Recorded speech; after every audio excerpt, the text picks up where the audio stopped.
This is TWiT. The Biden administration has now banned sales of the Kaspersky antivirus. This used to be John C. Dvorak's go-to recommendation for an antivirus. And it's quick, too, by the way. If you're using Kaspersky, you're going to have let me see if I can find the timeline. 100 days. 100 days. Thank you, Ed. Yep. September 29th, that gives you 100 days to find an alternative. New U.S. business for Kaspersky will be blocked 30 days after the restrictions are announced. Sales of white-labeled products that integrate Kaspersky into software sold under a different brand name will also be barred.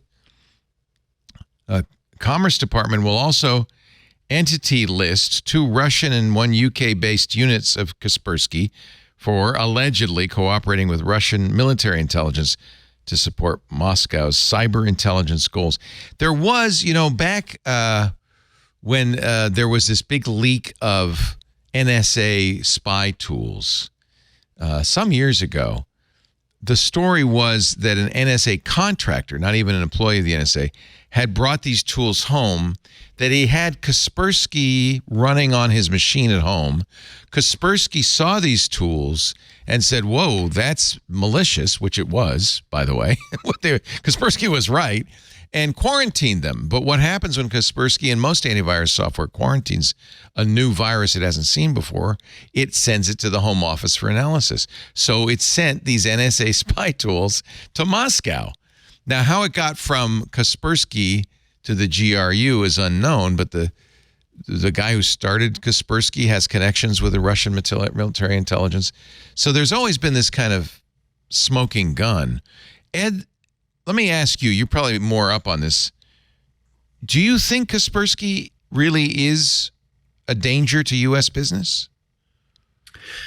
There's no way for us to know that. Right. But I certainly, I would not trust any code coming out of Russia these days, especially not something that burrows as deeply into a computer or a mobile device as an antivirus program does. I wouldn't and couldn't trust it, because it's pretty clear that the Russian government will co-opt private industry for its own purposes. They've done it in raw materials, in shipping, in everything else. And so why not in something like this that can be used as spy tools? I know that the United States government about 2 years ago, maybe, banned the use of any Kaspersky product on government networks. And that's not, I don't think that was something that was done lightly. No. I suspect they have signals that suggest that there was smoke and probably, pictures of flames and maybe actual fire. I think for a long time, people like Dvorak and others in our business were favorable towards Kaspersky because they liked Eugene Kaspersky. He was a very likable chief executive. Well, and also that was it was like the late 90s, right? Yeah. And late 90s and early 2000s, and there were a lot of really good,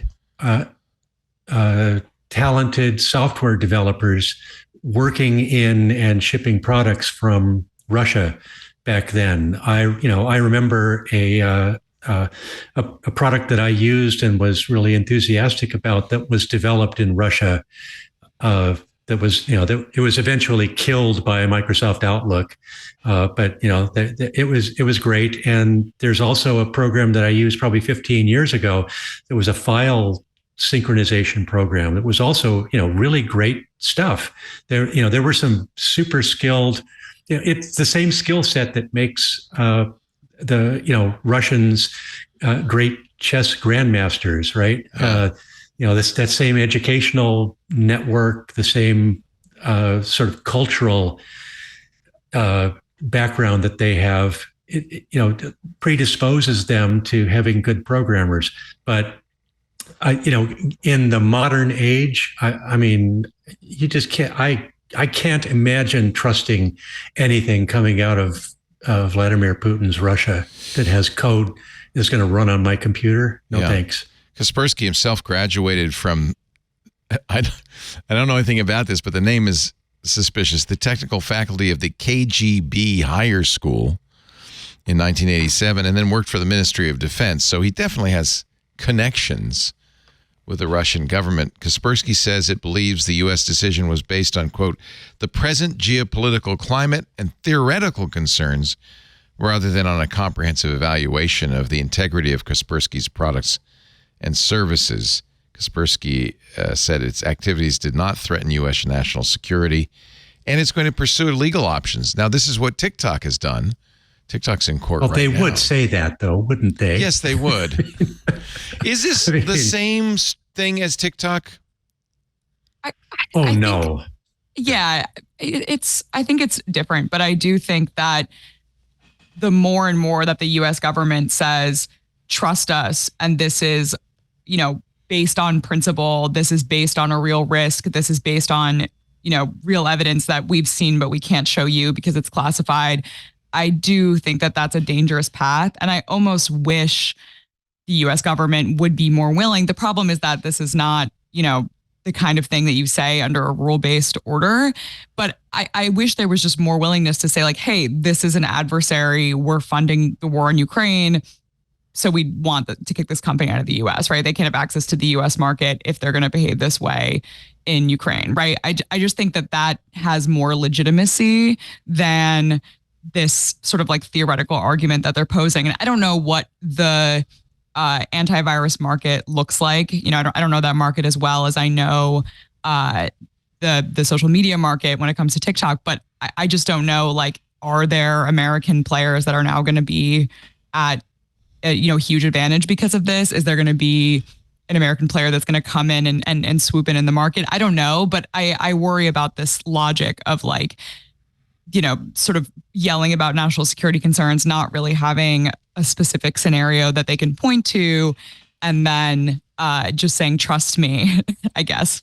Times have changed. We also, part of this is we used to maybe trust the United States government more than we do now. We only now marginally trust them marginally more than the Russian government. So it's not completely impossible that this is purely a political move, not a security move, but we just don't know. I also would say it's more comparable to the situation with Huawei than it is to TikTok. And nobody, by the way, disputed that Huawei ban. That was kind of widely accepted as, we probably shouldn't be using this in our network. Yeah, and Huawei was hardware that goes into networks, and of course with embedded software in the hardware. And Kaspersky is software that goes I do into remember, networks. However, how upset Huawei was. This was a few years ago at CES. They had a whole line of new phones they were about to announce. Very nice looking phones. I remember really nice phones. Remember seeing them at CES. Yep. And pretty much that day, the government said, the government talked to Verizon. I think they talked to Verizon and AT&T and said, we're going to ban this Huawei stuff. You should not carry these in the store. And Huawei at CES had to say, we're withdrawing these phones from the U.S. market because if you're not in the carrier stores, you're never going to sell a single phone. So that I felt bad about that. You remember those? Those were nice phones. I wanted those phones. The Mate. Yeah, I mean, they have a really nice new phone now, right? Yeah, I think it's the Mate 60. Yeah, and I guess the other concern too is that I don't know if the U.S. now has enough power to crush these companies when they push them out of the U.S. market, right? Like, I think Huawei is a perfect example of that in that they've thrived now in China, right?